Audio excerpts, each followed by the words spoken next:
And we're live. Welcome to the Lakers Outsiders podcast. We are joined today by an extremely special guest, probably one of the most informative follows on Twitter, Eric Pincus. How are you doing, Eric?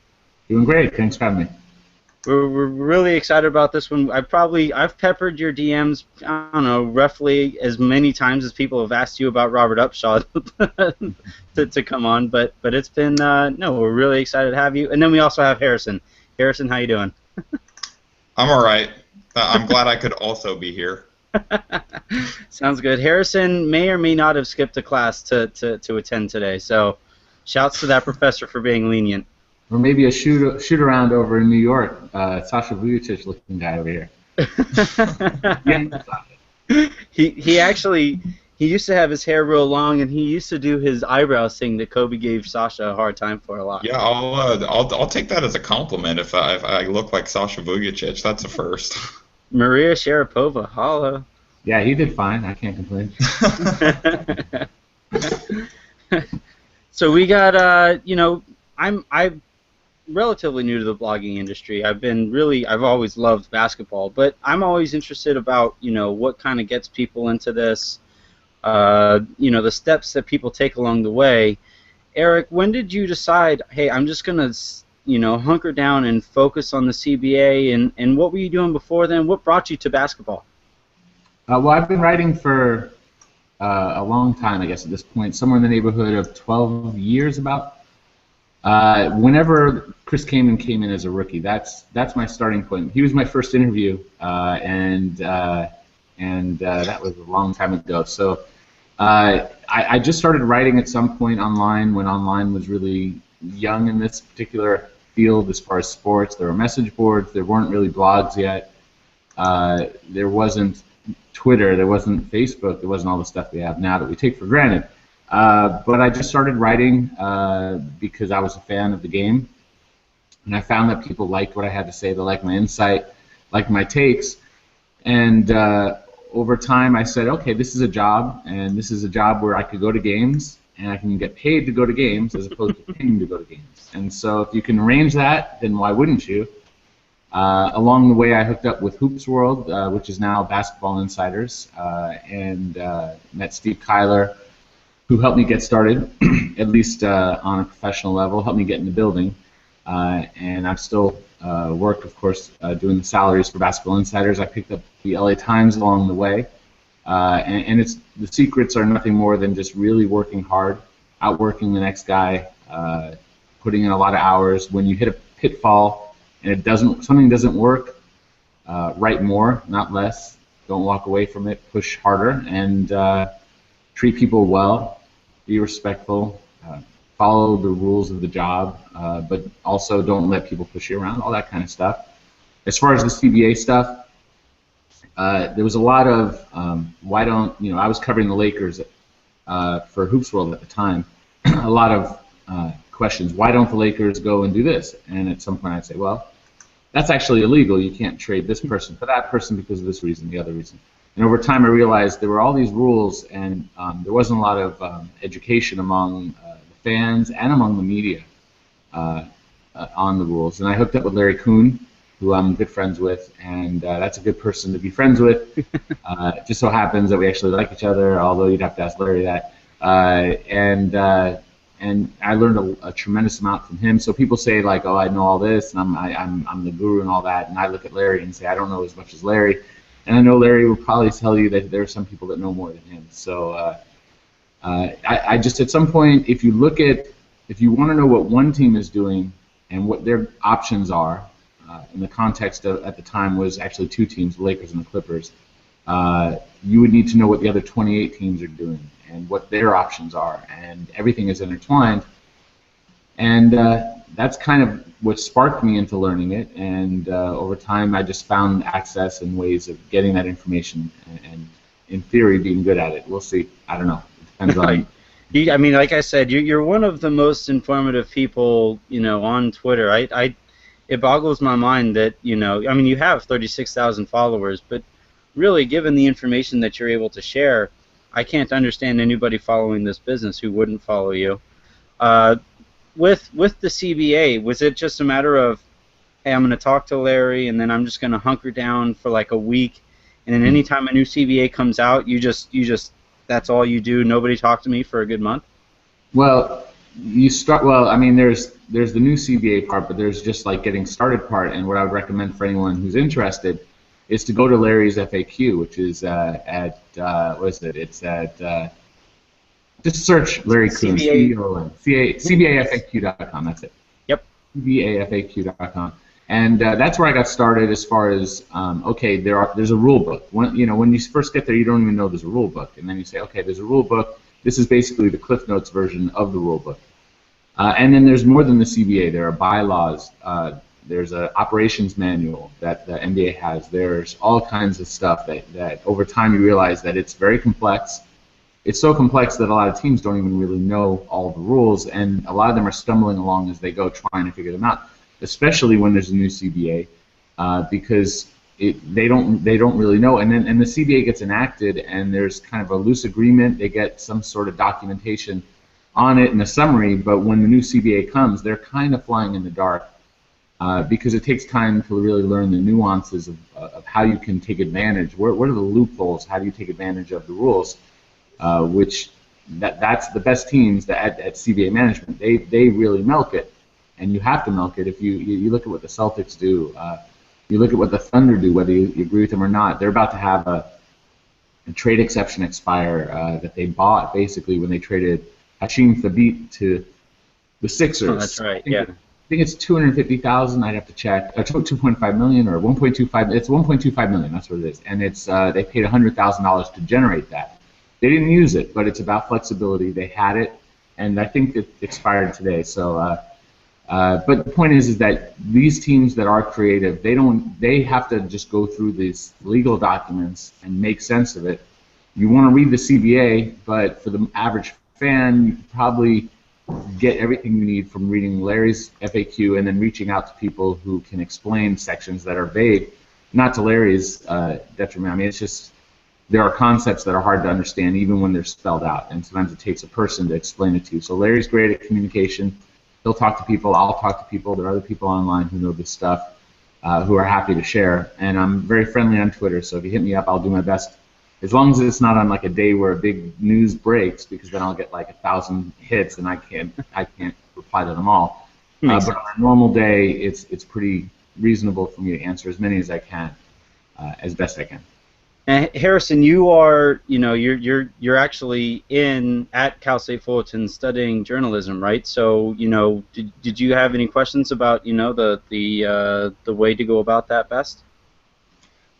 No, I think he pretty much covered it. I mean, honestly, like usually I'll have a question or two, but I think you pretty much hit all of it. So it's a sign of a true pro right there. We mentioned, the bylaws and how teams get creative and stuff.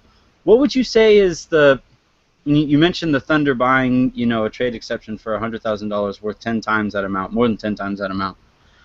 Is there anything in particular that stands out where you said, wow, that was extremely creative, on the part of a team? I mean, there are.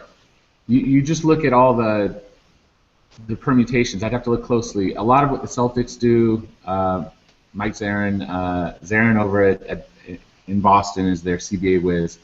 Mm-hmm. I mean, one thing isn't even that crazy. How did they get Amir Johnson to take a 2-year deal where the second year is non-guaranteed? It's $12 million non-guaranteed. That's like a very tradable contract that's like a home run contract right there. Right.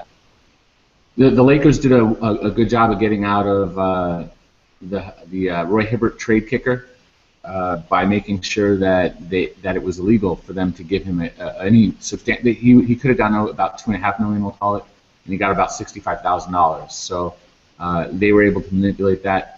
You look at it, and the Knicks weren't particularly clever. The Magic made sure they made their moves with their cap so that they got trade exceptions. I think the Bucks may have done the same, where teams made sure that they got trade exceptions. They made sure that when you're under the cap, you don't get trade exceptions.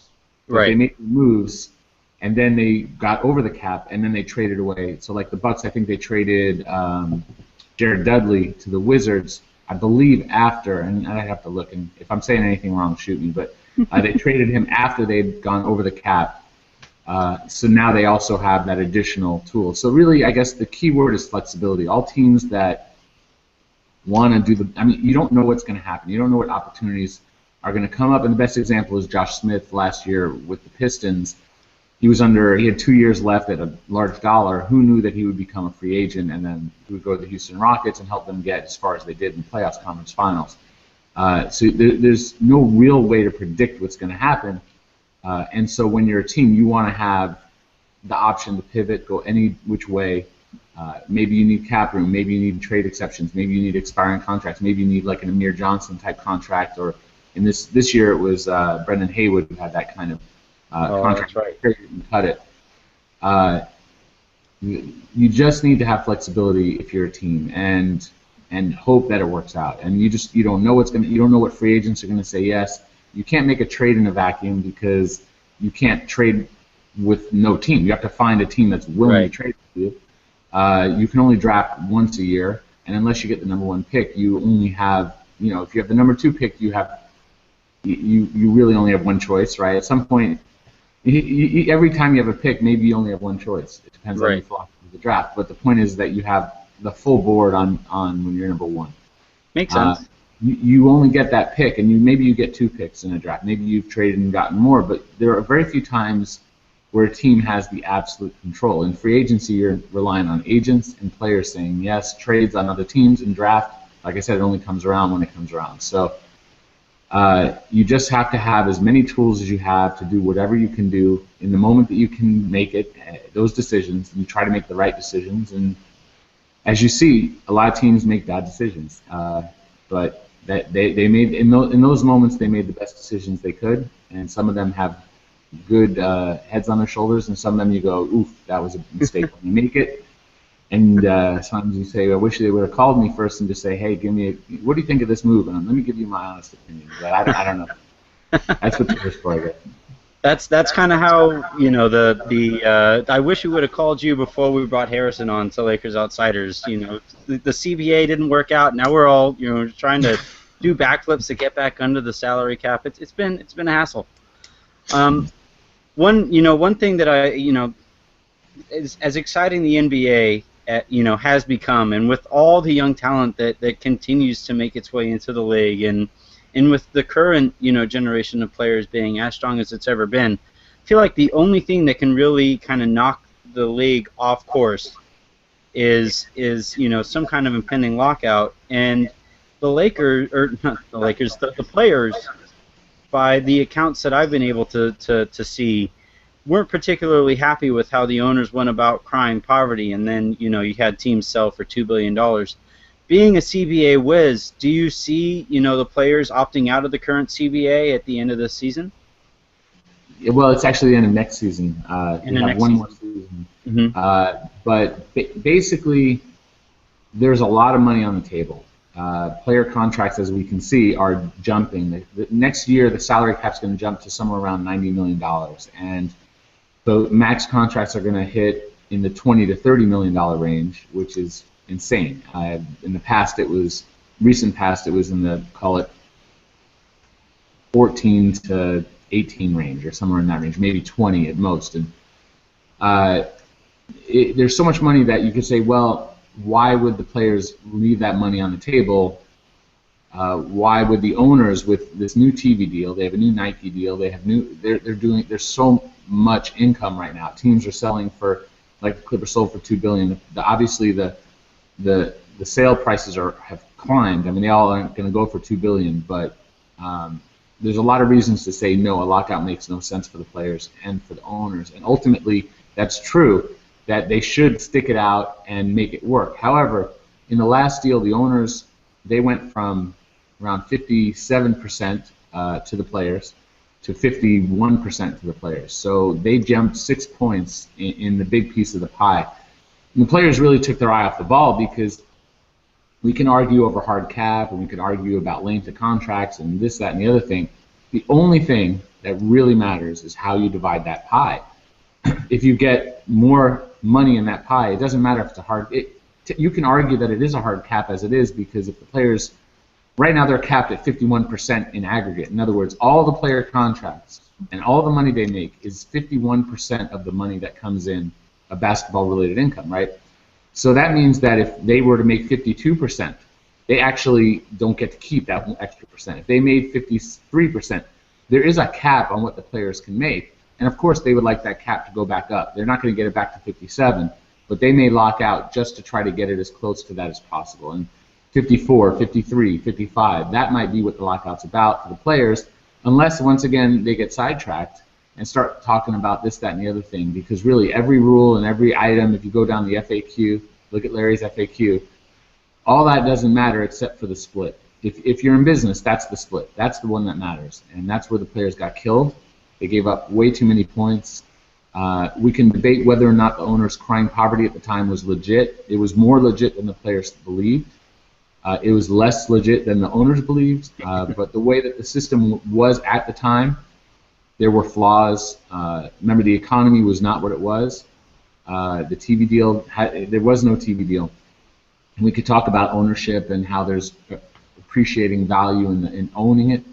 But if you're going to lose $20, $30 million a year, which some teams were legitimately doing, then it's a whole different story. And you have teams like the Nets that were outspending everybody and not bringing money. They were hemorrhaging money. So you got to throw them out the window because that's their own decision to manage. It's self-created. Right. But when you have teams like the Bucks in a small market, with their TV deal can't ever come close to what the Lakers' TV deal is. They don't make anywhere the kind of money that the Lakers make. How to compete on a level playing field? Well, this last CBA tried to address it a little bit. We could debate how successfully, but they got Greg Monroe, and the Lakers didn't, and that was one of the guys they wanted, and the Bucks got him. So there has been improvement. You have seen with this CBA and the rules that there have been gains in small market teams in their success on the floor and in the playoffs and whatnot. So the last CBA had a lot of good points, and you could argue from the owner's perspective, look at how big the contracts are. For the players now, it's a great deal. And hopefully, from my perspective, from the fan perspective, probably even to a certain degree, for the players and owners' perspective, it'd be better if there was no lockout. But if you ask me honestly, do I think there will be one? Yes, I do. I think they will lock out. I think that this should not be a long one. It shouldn't be a bitter one because there is so much money on the table. I'm more hopeful going into this one that it'll end peacefully and quickly than I did the last one, where I felt like it was going to be more of a bitter fight. And it was. But we didn't lose the season then, and I can't imagine us losing another season with the amount of money on the table. Yeah, and I pray to God you're correct here. I think the issue for me that I keep kind of coming back on is, just the names that are, heading the players union right now from the actual players' perspective, where you have LeBron and Chris Paul kind of heading these, player negotiations. And those guys, the one thing that they talk about, a lot is the max contracts and how kind of weird business that might be, putting a cap on the best earners in your league. Do you think that kind of thing will get in the way of, like you're saying, the bigger picture of whatever those tinier minutia of the CBA might be? We really need to focus on BRI. Well, when it goes to negotiation, the owners are going to be pushing a hard cap. They're going to be pushing everything that the players don't want. They're going to push hard on, and everything that the owners don't want, the players are going to push hard on. And you're going to reach an impasse, and then they're going to walk away, and it's going to seem like doomsday. And there'll be like maybe a week or two where there's no negotiation, and it's just the NBA's dead. And then they crawl back to it with some sort of deadline, and then they crawl back to it and work it out. I could see the owners giving up a point or two, going back to, say, 53%. I could see the age limit raised so that you have to go to college for 2 years. Because I don't think that's that important to the players, because they're the ones. None of the college players vote on the CBA because they're not players yet in the NBA. So right. Why should the players fight to defend non-players at this point? Future players, but non-players. Excuse me. Go ahead. Pardon me there. Losing my voice. But basically, I think that there'll be compromise. I don't think the max contract issue and all that, we could talk about every individual issue. Ultimately, I don't think it matters. I think that if the players are smart, and maybe they're not smart, when it comes to this stuff, maybe they won't be. They weren't smart the last time. It's all about the BRI, and hopefully the new union chief, Michelle Roberts, is cognizant of that, although she's throwing out a lot of fiery rhetoric about this, that, and the other thing.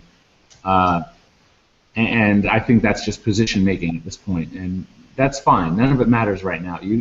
Put your draw your lines in the sand now, but they're just meaningless until you get into the negotiating room. And ultimately, it doesn't serve anyone's interest for the league to shut down. It just doesn't. There's just too much money there.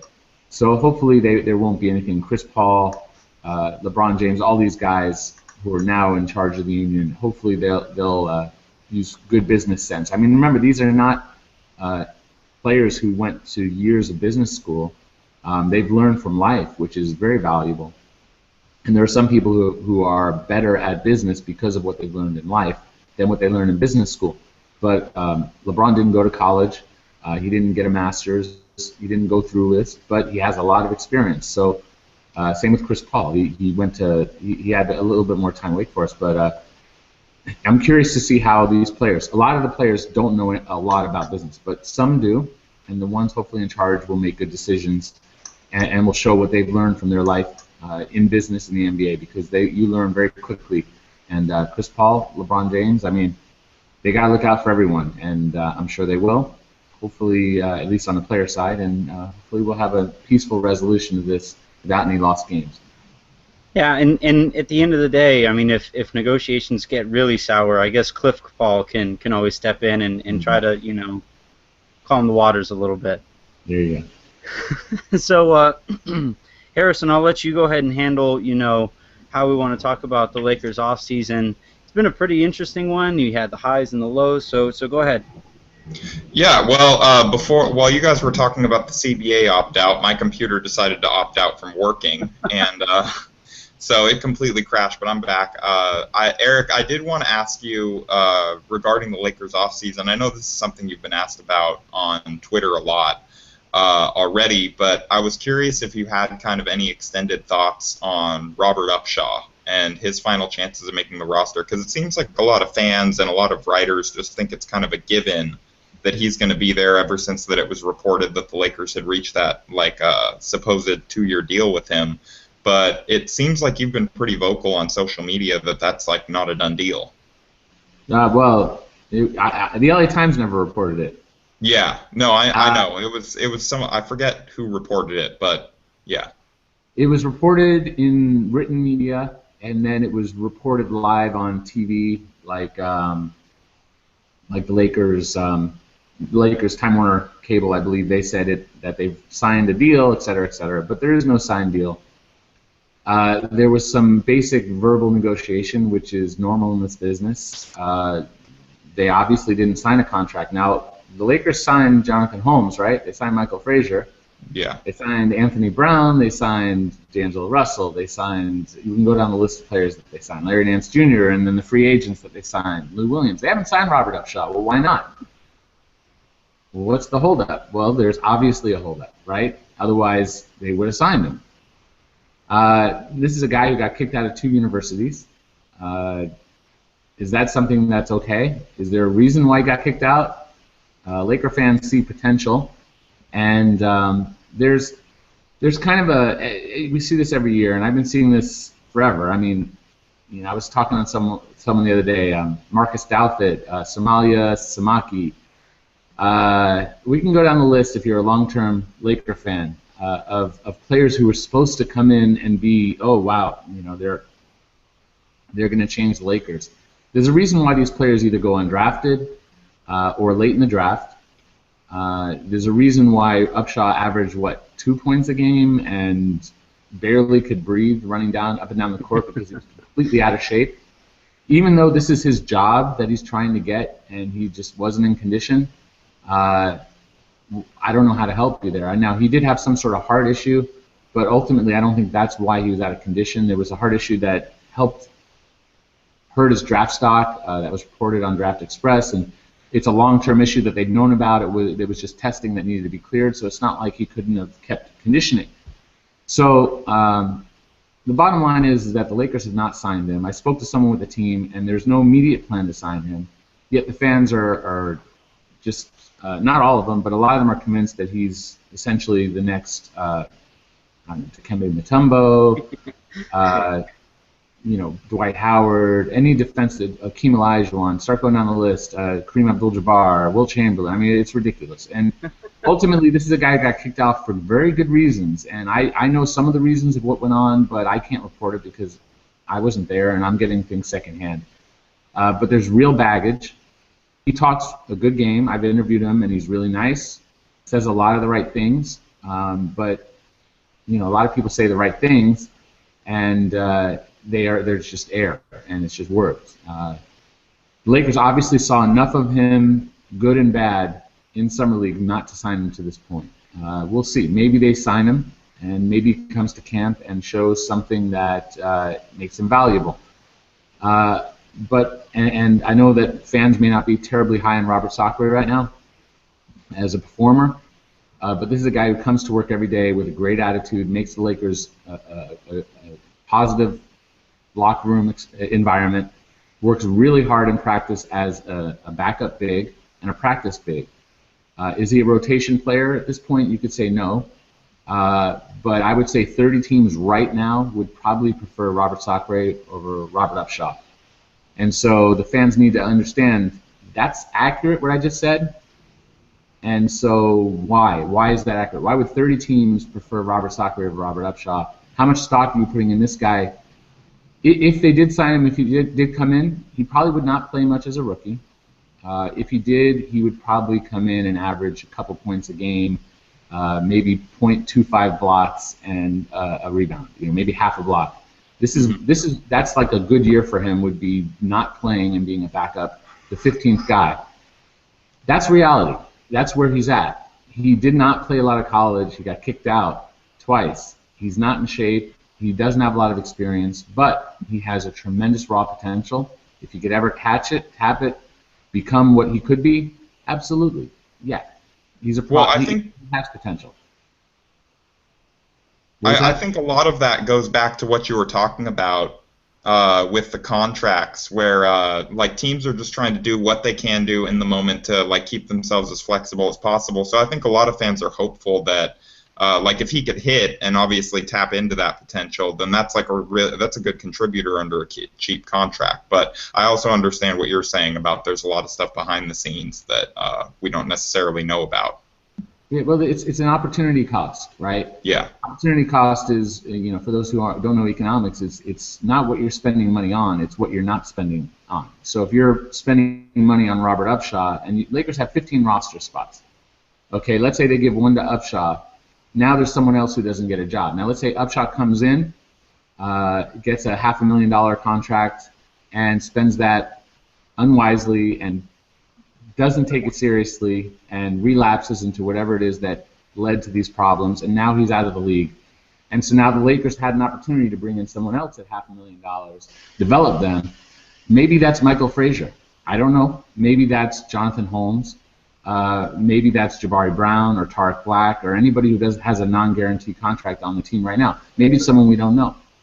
There might be an opportunity that can actually hit. It's kind of like if you're gambling, you can go for an inside straight, right? I don't know if anyone knows poker, but an inside straight is a low probability bet. Or you could go ahead and bet on a pair of tens.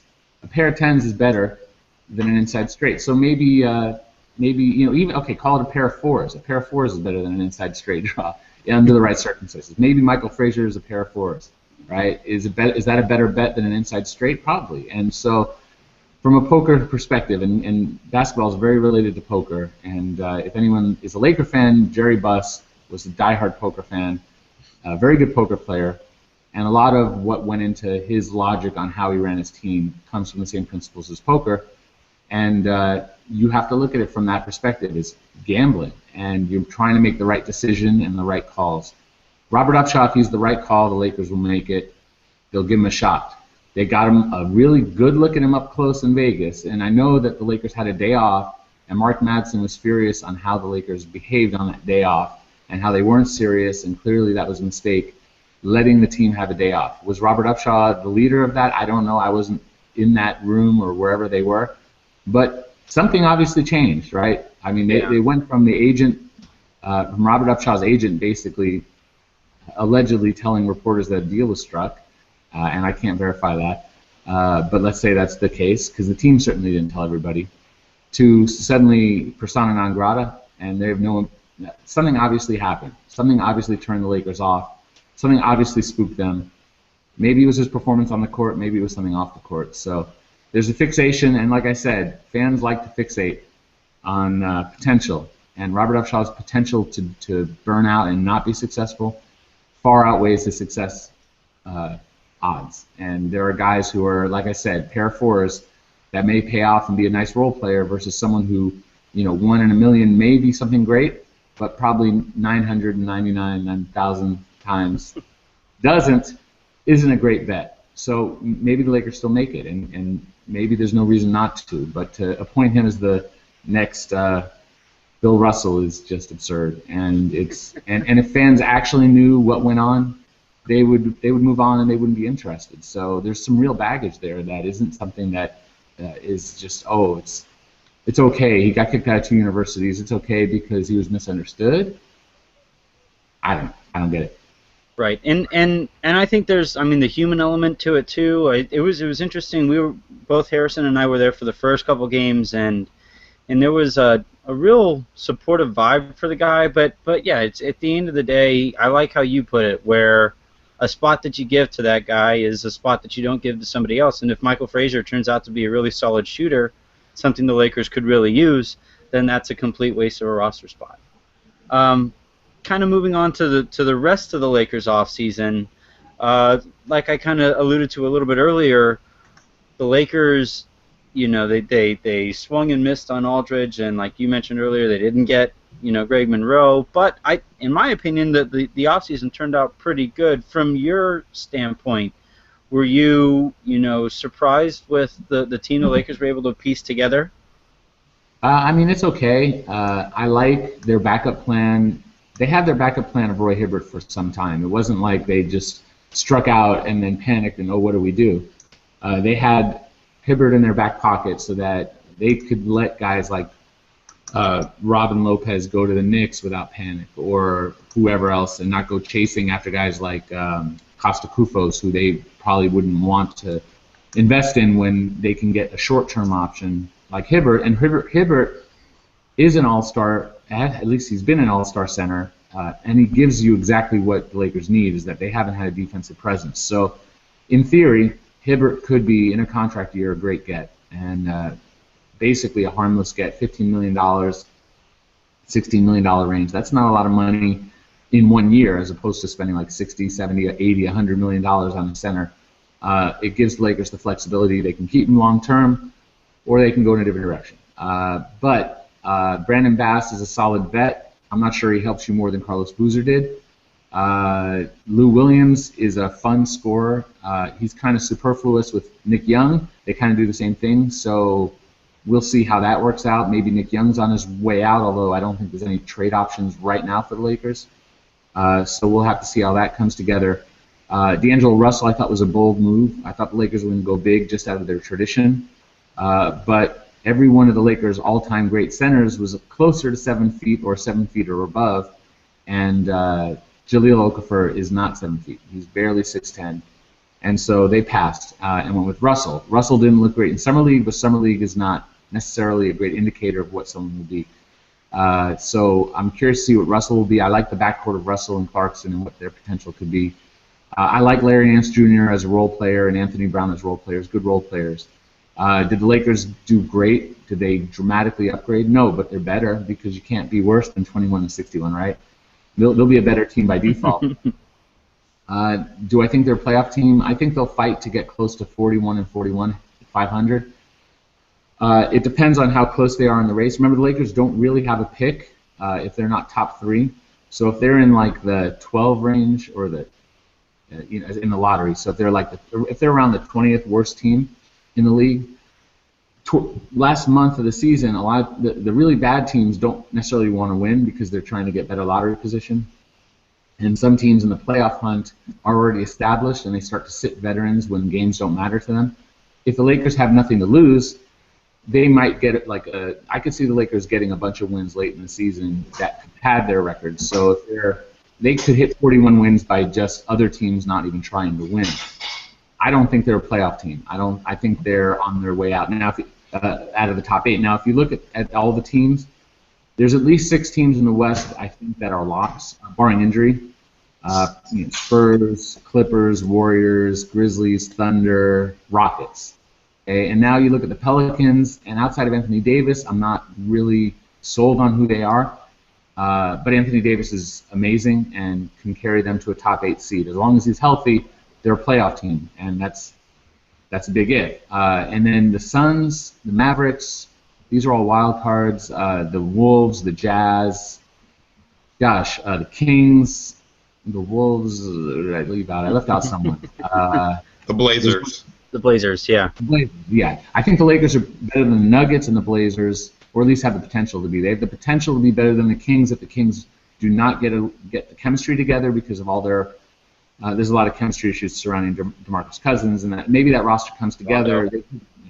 Rondo. I don't know how that team's going to be. They could be good. They could be bad. The Lakers need all those questionable teams, all of them, to be bad, and they need to be really, really good and better than. And Kobe needs to have a great year, and Clarkson and Russell need to have great years, and Julius Randle needs to have a great year, and Hibbert needs to have a great year, and Nick Young needs to bounce back, and Lou Williams needs. You go down the list of all the things that needs to happen for the Lakers to win. And maybe they can get to top 8. So do I think it's absolutely not? No, they have a shot. Do I think it's a good shot? No, I don't think they make the playoffs. I do think that they're probably around 35 wins, and with a shot to get to 41, maybe, as I said, if some teams are just tanking and sitting players for their playoff run. Now, I've made I've laid out the premise a couple times now, whether on Twitter or in articles or whatever, that the number of wins kind of is immaterial. I'm more interested in, development, from all the young guys moving on this season. That's that's a little harder to evaluate. That's a little bit more, subjective from the fans' perspective. But is that are you watching it from a hard, all right, they need to get to a certain amount of wins perspective, or are you watching it more from, hey, let's just see what Randall and Clarkson and Russell can turn into? Well, getting to the playoffs as an 8th seed and playing in the playoffs and losing in the first round is a worthwhile goal if they can get there. So the number of wins doesn't matter. If they could get to the playoffs, that's an accomplishment to go from 21 wins to the playoffs, even if you get knocked out in the first round. So that perspective, win number doesn't matter. From the perspective of the young players developing, win number doesn't matter, and other than you learn from losing, you learn from winning, there's a certain amount of negativity that goes around with a team losing that it would be, for their development, it would be nice for them to get enough wins where they feel like they're producing and that what they're doing is giving a result. Otherwise, it can be hard to say how good a player is, et cetera, et cetera. But Russell, Randall, Clarkson, those kids developing are priority number 1. They need to be NBA players because the Lakers have gone through obviously rough times, and their bounty from that are specifically Russell and Randall with the bonus of Clarkson. Right? So if they can turn what those negatives were into a positive, they're on their way. Now, is Randall a dominant power forward in this league? That's to be determined. He's a rookie basically after losing all but one game of his first season. Russell, we have no idea because he's never played in the NBA, but we've seen what he is in college, and he was very special there. And Clarkson was great last year, but he was great on a bad team. That doesn't always translate. So if these players can prove to be something, and maybe you've got a nice few other role players, and either the young guys or the Tarek Blacks of the world or the Lou Williams, et cetera, whatever they can do to show that this is a team that is worth playing with, maybe that attracts a big star like a Kevin Durant next year. I don't see any reason right now to say, oh, the Lakers are going to get Kevin Durant, because there's no reason to think that attractive to bring him in. But if these young players are, if Russell is Lillard, not necessarily in style of play, but that quickly dominant. Mm-hmm. If Randall is, Blake Griffin, again, same idea, not same player, but immediately Blake Griffin made the Clippers something special. Right. And he also missed his first season too. And if Clarkson is whatever you think Clarkson is, if these guys are something, now you say you have this is a great. Lakers have a lot of cap room next year, depending on Kobe's cap situation. If he's done, if he retires, they could have enough room for one max guy and then maybe another max guy or close to it. Maybe it's a very different Lakers in a year. So from your point of view of saying, does the win number matter? No. If they win 20, I don't think that helps them in free agency next year. So if they win 35, does that scare off a free agent? If they get to the playoffs, best case, like I said, they make the playoffs. The young players are fantastic. Even if they get beat in the first round, you see a major jump of 20-something win jump from the year before. And these kids are fantastic. And now, man, it would be great to, just like it was suddenly great to play with Blake Griffin, or even go back to Amari Stoudemire, where he came from out of the blue. He wasn't supposed to be as good as he was. Suddenly, wow, I want to play with Amari Stoudemire when he's with the Suns. And you go down the list of players like that. That happens. It just doesn't happen often. Damian Lillard, he was someone who, he came from a small college. He wasn't even expected to be something special until the pre-draft process, and teams started to really say, wow, this kid can play. Lakers need that kind of, they need to show that their front office has a good eye, and they did in Clarkson. They showed that there, but that's just one player. They need more, and they need to show that Randall and Russell are that. And if they can get anything more out of the season, it's really about next season and development. So, and by next season we mean 16-17, not even 15-16. Makes a lot of sense. Well, I guess that's everything on my end that I wanted to cover, and I don't want to take up too much of your time. We had some slightly breaking news. Apparently, Kobe Bryant is going to appear on Shaq's podcast on Monday, so that should be plenty of news to come out of there. I guess we'll leave you on the last little tidbit. Looking forward to Kobe. We just his birthday was last weekend, and this could be his last season. If it is in fact his last go around, I mean he's going out immediately. A surefire Hall of Famer, jersey retired. Statue out front to Staples. What are you looking forward to out of Kobe this season? Well, is he going to play on back-to-backs? Lakers have, I think, 18 of them. So does that mean he sits 18 games? That's a lot of games to sit. How many minutes does he play? Does Byron play him 28, 30, 35? I think around 28 is about right, maybe 30. I think the most important thing for Kobe is find a way to be Kobe, but get his teammates involved, especially the young guys. They really need to develop. And sometimes Kobe can be a magnet where the ball goes to him and his teammates sit around and watch, and that's not necessarily a flaw on Kobe, although it's a pro and a con, and it's a pro and a con on his teammates. I would like to see him not be a vortex, which we've seen where Kobe can do too much. Yeah. I would like to see him be really team conscious, and if you really think about it, the last year when he was healthy before he tore his Achilles, I think he was near 7 assists a game, which is, he as far as shooting guards, he's one of the best passers of all time. And I know he has a reputation of being a ball hog, but that's fact. If you just look at at the shooting guard position, all the top assist guys are point guards. Kobe's not a point guard; he never has been, although he's played it before, sort of in the triangle with Derek Fisher. You can argue that Kobe was that point guard. So I would like to see the point guard Kobe the most this year versus just the dominant scorer Kobe. But I'm sure he'll handle it as well as he can. He's imperfect like anyone else, so I'm sure we'll see the good Kobe and the bad Kobe, and I think that's what makes Kobe so much fun to cover because he's just who he is. And you never quite know. Yeah. Right. All right. Well, that's good for me, Harrison. Do you have any last parting questions? No, I think we hit all of it. Good stuff. Well, thank you again very much for joining, Eric. We really appreciate you taking time out of your off season. I I did see a little, a few nerves when I said that, some news just dropped because, oh my God, what am I doing? But but no, we really appreciate it. Best of luck, covering the Lakers this season. Maybe we'll see you around. All right, fantastic. Thanks for having me, guys. Thanks, All right. guys. Thanks, Eric. Yep.